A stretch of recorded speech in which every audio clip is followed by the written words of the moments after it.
नमस्कार दोस्तों, अभी करियर गाइड के यूट्यूब चैनल पर आपका स्वागत है। अगर आप बिहार बोर्ड 10वीं के छात्र हैं और 2026 में आप बोर्ड परीक्षा देने वाले हैं तो यह वीडियो आपके लिए बहुत ही खास है। हम लेकर आए हैं सोशल साइंस यानी कि सामाजिक विज्ञान के 50 सबसे महत्वपूर्ण ऑब्जेक्टिव क्वेश्चंस जो परीक्षा में बार बार पूछे जाते हैं। जैसा कि आप सभी जानते हैं, सामाजिक विज्ञान को 4 भागों में बांटा गया है। पहला, हिस्ट्री यानी इतिहास। दूसरा, जियोग्राफी यानी भूगोल। तीसरा, सिविक्स यानी नागरिक शास्त्र। चौथा, इकोनॉमिक्स यानी अर्थशास्त्र। तो इस वीडियो को हमने 4 भागों में बांटा, जिसमें आज हम इतिहास के 12 प्रश्न, भूगोल के 13 प्रश्न, नागरिक शास्त्र के 12 प्रश्न और अर्थशास्त्र के 13 प्रश्न हैं। तो इस प्रकार आज हम 50 महत्वपूर्ण प्रश्नों को देखेंगे। तो वीडियो को शुरू करने से पहले आप इस वीडियो को एक लाइक कर दीजिए और इसे अपने उन दोस्तों को भी शेयर कीजिए जो इस बार 10वीं बोर्ड परीक्षा में शामिल होने वाले हैं। तो चलिए बिना समय गंवाए वीडियो को शुरू करते हैं। सबसे पहले हम इतिहास के प्रश्नों को देखेंगे। आज का पहला सवाल, 1857 की क्रांति की शुरुआत कहाँ से हुई थी? Option A Delhi, B Kanpur, C Meerut और डी झांसी। इसका सही उत्तर है ऑप्शन सी मेरठ। 1857 की क्रांति भारत का पहला स्वतंत्रता संग्राम था, जिसकी शुरुआत मेरठ से हुई थी, जहां भारतीय सिपाहियों ने अंग्रेजों के खिलाफ विद्रोह किया था। अब अगला प्रश्न, कांग्रेस की स्थापना कब हुई थी?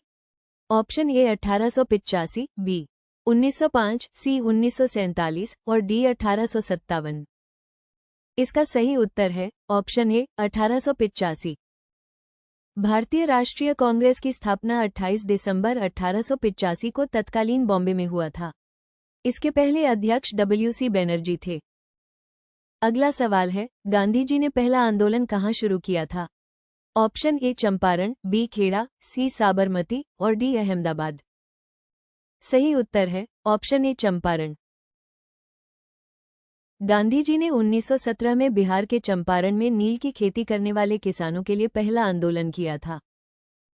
अगला सवाल है, जलियांवाला बाग हत्याकांड कब हुआ था? ऑप्शन ए 1917, बी 1919, सी 1920 और डी 1921। इसका सही उत्तर है ऑप्शन बी 1919। 13 अप्रैल 1919 को जनरल डायर ने अमृतसर के जलियांवाला बाग में रॉलेट एक्ट का विरोध कर रहे निहत्थे लोगों पर गोलियां चलवाई, जिसमें सैकड़ों लोग मारे गए। अगला सवाल, होम रूल आंदोलन का नेतृत्व किसने किया था? Option A Mahatma Gandhi, B Bal Gangadhar तिलक, सी भगत सिंह और डी सुभाष चंद्र बोस। सही उत्तर है ऑप्शन बी बाल गंगाधर तिलक। 1916 में बाल गंगाधर तिलक और एनी बेसेंट ने होम रूल आंदोलन को शुरू किया, जिसका उद्देश्य स्वशासन प्राप्त करना था। अगला सवाल है, भारत छोड़ो आंदोलन कब शुरू हुआ था? ऑप्शन ए 1930, बी 1942, सी 1947 और डी 1921। इसका सही उत्तर है ऑप्शन बी 1942। भारत छोड़ो आंदोलन 8 अगस्त 1942 को गांधी जी द्वारा शुरू किया गया था, जिसमें करो या मरो का नारा दिया गया था। अगला सवाल है, रॉलेट एक्ट किस वर्ष पारित हुआ था? ऑप्शन ए 1919, बी 1920, सी 1935 और डी 1947। इसका सही उत्तर है ऑप्शन ए 1919।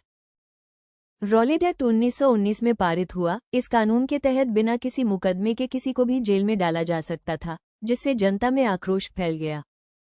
अगला सवाल है, गांधी इरविन समझौता कब हुआ था? ऑप्शन ए 1930, बी 1931, सी 1935 और डी 1942। सही उत्तर है ऑप्शन बी 1931। गांधी इरविन समझौता 1931 में हुआ, जिसके तहत गांधी जी ने सविनय अवज्ञा आंदोलन को समाप्त किया और ब्रिटिश सरकार ने राजनैतिक बंदियों को रिहा किया। अगला सवाल है, मुस्लिम लीग की स्थापना कब हुई थी? ऑप्शन ए 1906, बी 1905, सी 1919 और डी 1940। इसका सही उत्तर है ऑप्शन ए 1906। मुस्लिम लीग की स्थापना 30 दिसंबर 1906 को ढाका में हुआ था, जो बाद में पाकिस्तान के निर्माण में मुख्य भूमिका निभाई। अगला सवाल है, नमक सत्याग्रह कहाँ से शुरू हुआ था? Option A Ahmedabad, B Champaran, C Sabarmati Ashram और डी दिल्ली। इसका सही उत्तर है ऑप्शन सी साबरमती आश्रम। गांधी जी ने 12 मार्च 1930 को नमक कानून के विरोध में अपने 78 साथियों के साथ साबरमती आश्रम से दांडी यात्रा की शुरुआत की थी। अब अगला सवाल है, भारतीय स्वतंत्रता का अंतिम चरण कब शुरू हुआ था? ऑप्शन ए 1942, बी 1935, सी 1945 और डी 1947। इसका सही उत्तर है ऑप्शन ए 1942। 1942 में भारत छोड़ो आंदोलन के बाद स्वतंत्रता संग्राम ने निर्णायक रूप लिया, जिसे भारतीय स्वतंत्रता का अंतिम चरण के रूप में देखा जाता है, जिसके बाद 1947 में आज़ादी मिली। अगला सवाल है, क्रिप्स मिशन भारत कब आया था? ऑप्शन ए 1905, बी 1947, सी 1930 और डी 1942। इसका सही उत्तर है ऑप्शन डी 1942। द्वितीय विश्व युद्ध के समय भारत को संवैधानिक स्वतंत्रता का प्रस्ताव देने के लिए 1942 में क्रिप्स मिशन भारत भेजा गया, लेकिन यह असफल रहा। तो इस प्रकार हमारा आज के वीडियो का पहला भाग समाप्त हुआ। अब इस वीडियो का दूसरा भाग यानी कि ज्योग्राफी के प्रश्न को देखेंगे, तो चलिए शुरू करते हैं। पहला सवाल है, भारत में सबसे अधिक वर्षा कहाँ होती है? Option A Mawsynram, B Pune, C Ladakh और डी शिलोंग। इसका सही उत्तर है ऑप्शन ए मासिनराम। भारत में सबसे अधिक वर्षा मेघालय राज्य के मासिनराम में होती है। यह क्षेत्र वर्ष भर भारी मानसूनी बारिश के लिए प्रसिद्ध है और दुनिया का सबसे अधिक वर्षा वाला स्थान है। अगला सवाल, भारत की सबसे लंबी नदी कौन सी है? Option A Ganga, B Yamuna, C Narmada और डी गोदावरी। सही उत्तर है ऑप्शन ए गंगा। भारत की सबसे लंबी नदी गंगा नदी है। इसकी कुल लंबाई लगभग 2525 किलोमीटर है, जो हिमालय से निकलकर बंगाल की खाड़ी में मिलती है। अगला सवाल है, काली मिट्टी किस फसल के लिए उपयुक्त है? ऑप्शन ए चावल, बी गेहूं, सी कपास और डी जौ। इसका सही उत्तर है ऑप्शन सी कपास। काली मिट्टी कपास की खेती के लिए सबसे उपयुक्त मानी जाती है। ये मिट्टी नमी को लंबे समय तक रोक कर रखती है और पोषक तत्वों से भरपूर होती है, जिससे कपास अच्छी तरह उगती है। अगला सवाल है, हरित क्रांति का संबंध किससे है? ऑप्शन ए शिक्षा, बी कृषि, सी उद्योग और डी व्यापार। इसका सही उत्तर है ऑप्शन बी कृषि। हरित क्रांति का संबंध कृषि उत्पादन में वृद्धि से है। ये क्रांति 1960 के दशक में भारत में शुरू हुई, जिसका उद्देश्य उन्नत बीज, रासायनिक खाद और सिंचाई तकनीकों के माध्यम से खाद्यान्न उत्पादन बढ़ाना था। अगला सवाल है, तापीय विद्युत संयंत्र किससे चलता है? ऑप्शन ए जल, बी कोयला, सी गैस और डी हवा। इसका सही उत्तर है ऑप्शन बी कोयला। तापीय विद्युत संयंत्र कोयला, डीजल या प्राकृतिक गैस जैसे जीवाश्म ईंधन से चलता है। इन ईंधनों को जलाकर भाप बनाई जाती है, जिससे टरबाइन घूमती है और बिजली उत्पन्न होती है। अगला सवाल है, भारत में सबसे ज्यादा लौह अयस्क कहाँ मिलता है? Option A Madhya Pradesh, B Jharkhand, C Punjab और डी बिहार। इसका सही उत्तर है ऑप्शन बी झारखंड। भारत में सबसे अधिक लौह अयस्क झारखंड और ओडिशा राज्य के सीमावर्ती क्षेत्रों में मिलता है, खासकर सिंहभूम, केंदुझार और सुंदरगढ़ जिलों में। अब अगला सवाल है, कौन सी नदी भारत में डेल्टा नहीं बनाती है? Option A Ganga, B Godavari, C Narmada और डी कृष्णा। इसका सही उत्तर है ऑप्शन सी नर्मदा। नर्मदा नदी भारत में डेल्टा नहीं बनाती है। ये पश्चिम की ओर बहने वाली नदी है जो अरब सागर में सीधे गिरती है, इसलिए इसके मुहाने पर डेल्टा के बजाय मुहाना बनता है। अब अगला सवाल है, भारत में कितने प्रमुख कृषि ऋतु होते हैं? ऑप्शन ए 2, बी 3, सी 4 और डी 5। इसका सही उत्तर है ऑप्शन बी 3। भारत में 3 प्रमुख कृषि ऋतु हैं। पहला खरीफ, जो कि जून से अक्टूबर के बीच होता है, जैसे धान, मक्का। दूसरा रबी, जो कि अक्टूबर से मार्च के बीच होता है, जैसे गेहूं, चना। और तीसरा जायद, जो कि मार्च से जून के बीच होता है, जैसे तरबूज, ककड़ी। अगला सवाल है, बांध परियोजनाओं का मुख्य उद्देश्य क्या है? ऑप्शन ए बिजली उत्पादन, बी उद्योग, सी परिवहन और डी शिक्षा। इसका सही उत्तर है ऑप्शन ए बिजली उत्पादन। बांध परियोजनाओं का मुख्य उद्देश्य जल संग्रहण, सिंचाई, बिजली उत्पादन बाढ़ नियंत्रण और पीने के पानी की आपूर्ति करना है। अगला सवाल है, ग्रीनहाउस गैस कौन सी है? Option A nitrogen, B oxygen, C carbon dioxide और डी हाइड्रोजन। इसका सही उत्तर है option C, carbon dioxide. Carbon dioxide, methane, nitrous oxide, जलवाष्प आदि ये सभी ग्रीनहाउस गैस हैं।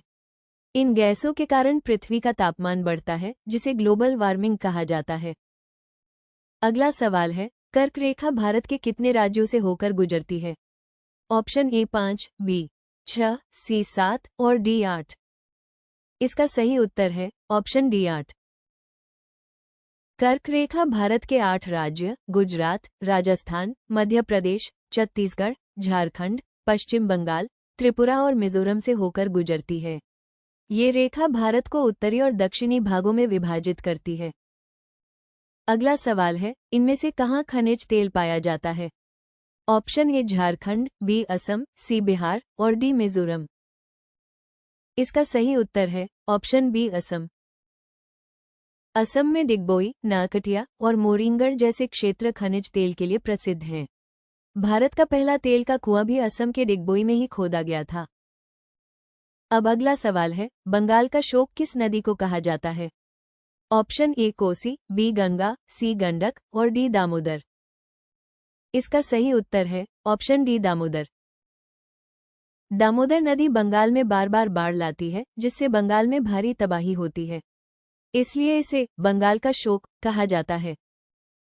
अब बात करते हैं इस वीडियो का तीसरा भाग, सिविक्स यानी नागरिक शास्त्र के सवाल। तो चलिए शुरू करते हैं। आज का पहला सवाल है, कार्यपालक पदाधिकारी की नियुक्ति कहाँ की जाती है?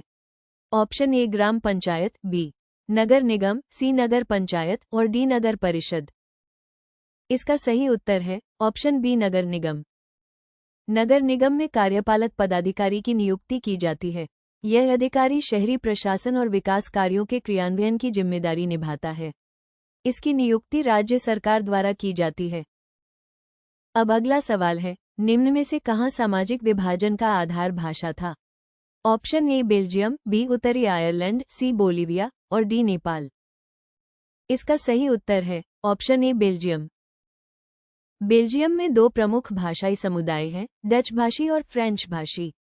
इन्हीं भाषाई मतभेदों के कारण वहां राजनीतिक और सामाजिक तनाव उत्पन्न हुआ। अब अगला सवाल है, संविधान सभा का गठन कब किया गया था? ऑप्शन ए 1945, बी 1946, सी 1947 और डी 1948। इसका सही उत्तर है ऑप्शन बी 1946। संविधान सभा का गठन 9 दिसंबर 1946 को किया गया था। इसका उद्देश्य भारत का संविधान तैयार करना था। इसके पहले अध्यक्ष सच्चिदानंद सिन्हा थे। अगला सवाल है, निम्न में से किसकी नियुक्ति राज्य सरकार करती है? ऑप्शन ए मुखिया, बी महापौर, सी नगर आयुक्त और डी सभी।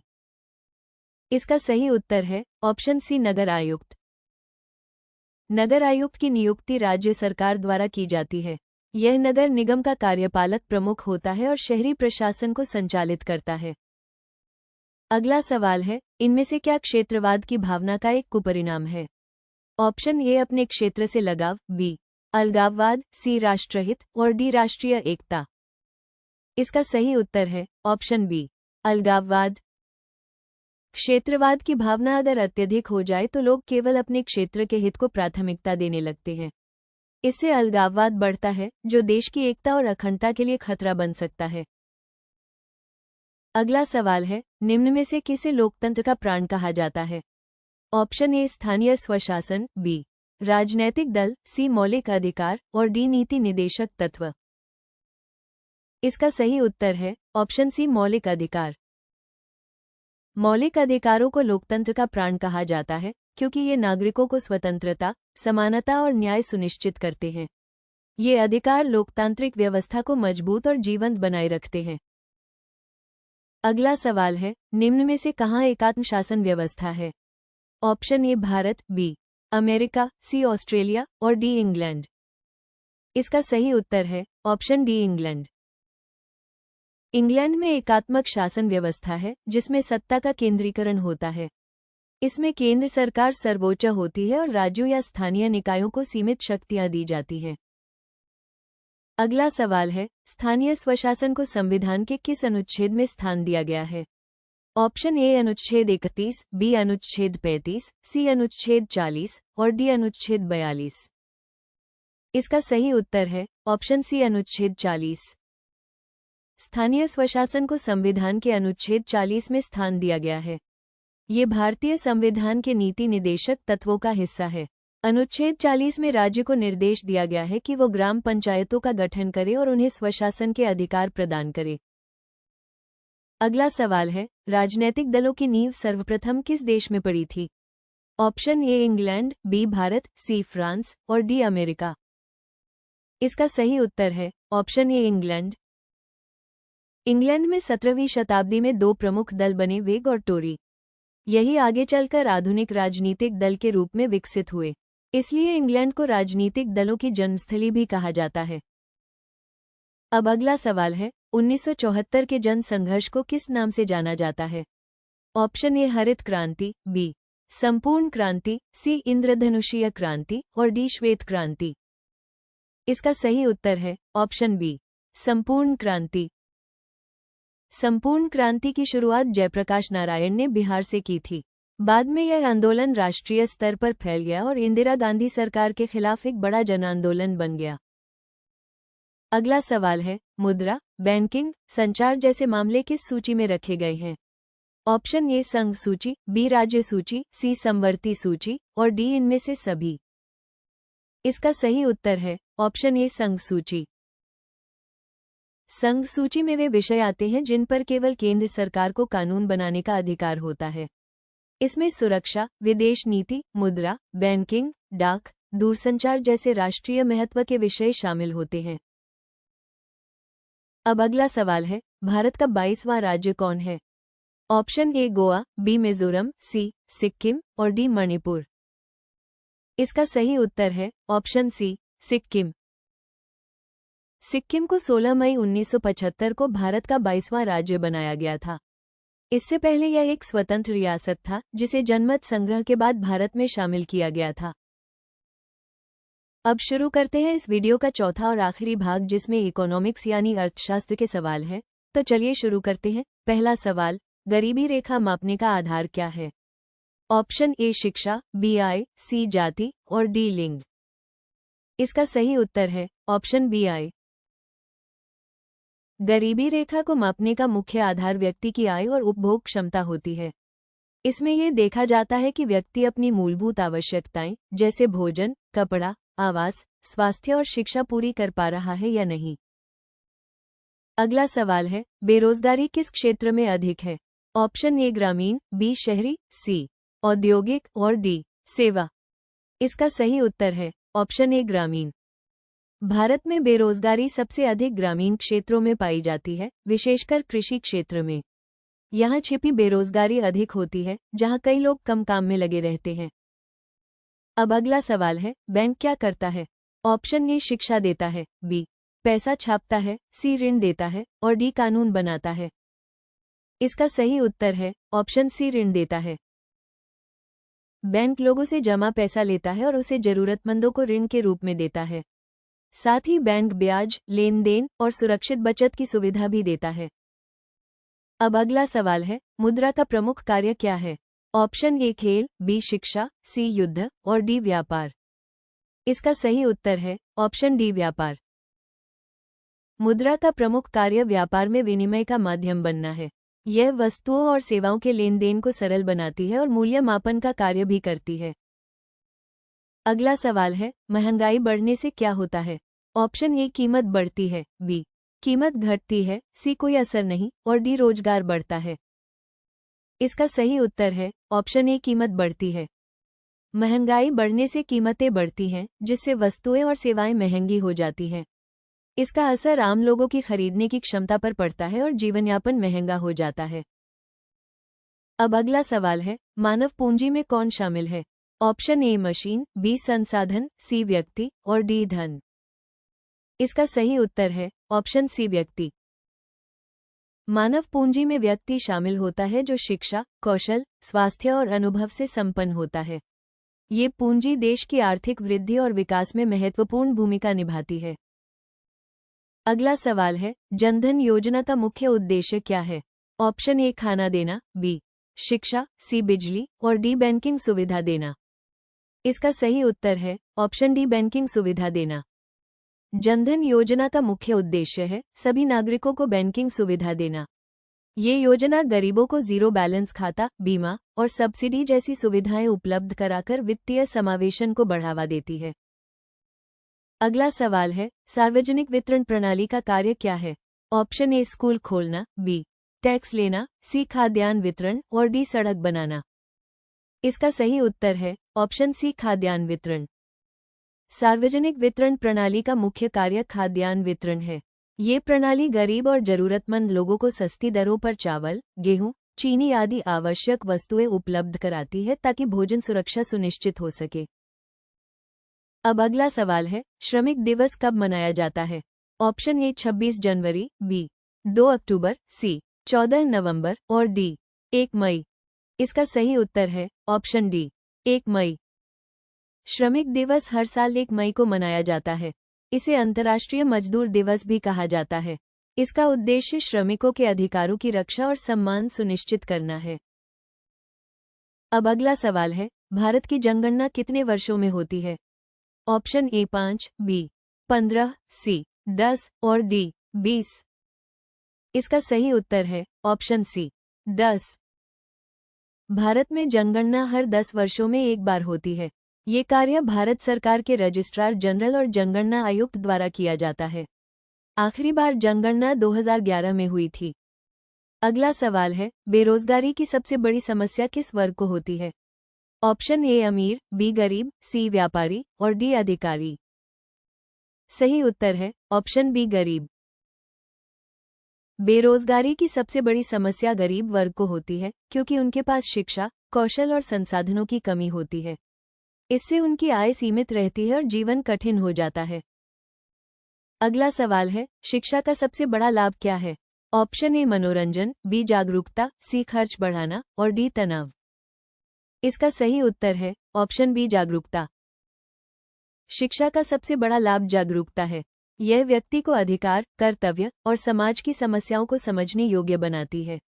शिक्षा से सोचने की क्षमता बढ़ती है और बेहतर निर्णय लेने में मदद मिलती है। अब अगला सवाल है, आर्थिक योजना बनाने वाली संस्था कौन है? ऑप्शन ए गृह मंत्रालय, बी नीति आयोग, सी वित्त मंत्रालय और डी सुप्रीम कोर्ट। इसका सही उत्तर है ऑप्शन बी नीति आयोग। आर्थिक योजना बनाने वाली संस्था नीति आयोग है। इसकी स्थापना 1 जनवरी 2015 को योजना आयोग की जगह की गई थी। इसका मुख्य कार्य है देश के आर्थिक विकास के लिए रणनीति और नीति तैयार करना। तो दोस्तों, ये थे सोशल साइंस के 50 मोस्ट इंपॉर्टेंट ऑब्जेक्टिव क्वेश्चंस जो परीक्षा में बहुत काम आएंगे। आपको ये वीडियो कैसा लगा कमेंट में जरूर बताएं। वीडियो को लाइक और शेयर जरूर करें और चैनल अभी करियर गाइड को सब्सक्राइब करना न भूलें। मिलते हैं अगले वीडियो में, तब तक पढ़ते रहिए, बढ़ते रहिए। धन्यवाद।